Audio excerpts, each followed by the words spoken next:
আসসালামু আলাইকুম, আপনারা সবাই কেমন আছেন? আমি ভালো আছি আলহামদুলিল্লাহ। তো আজকে হচ্ছে রমজান মাস। তো এখানে দেখতে পাচ্ছেন অনেক বড়ই হয়েছে। তো এটা আমাদের বাসার বড়ই গাছ হচ্ছে। এটা আমার একদম কিচেন রুম সাইডে। তো অনেক বড় হয়েছে কি বলবো। তো আমি আপনাদেরকে একটু শেয়ার করেছিলাম। এখন আমি আমার বাপুর কাপড়টা ধুয়ে তারপরে আমি উপরে নিয়ে রোদে শুকানোর জন্য দিয়ে দেব। তো আজকে একটা আমি রেসিপি বানাবো বড়ই দিয়ে, বড়ই গিরা। তো বড়ই গিরা আপনারা খেয়েছেন কি না, এটা হচ্ছে একদম মানে ছোটো ছোটো গুল গুল করে এটা আমি বানিয়েছি, অনেক টেস্টি হয়েছিল। তো এটা আমি শুকার পর আপনাদেরকে দেখাবো। তো এখন দেখতে পাচ্ছেন এই বড়ই গাছটা আমি আগে নিচ থেকে আপনাদেরকে দেখিয়েছিলাম। তো এখন আমি উপর থেকে আপনাদেরকে দেখাচ্ছি। তো উপরে অনেক বড়ই ছিল, এটা শেষ হয়ে গেছে।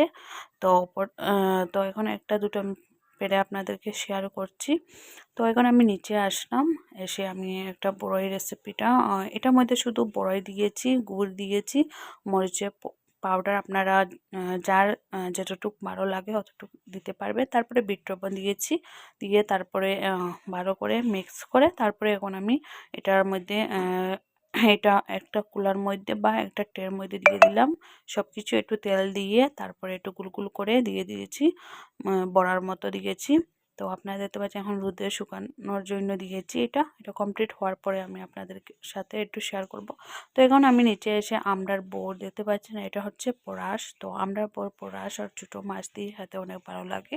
তো শিম দিয়েও খেতে ভালো লাগে আমড়ার বোরটা, আর এমনিও মাছের ঝোল এটার মধ্যেও খেতে অনেক ভালো লাগে। তো আপনারা খেয়েছেন কি আমাকে কমেন্ট করবেন। এটা হচ্ছে লাউ রান্না।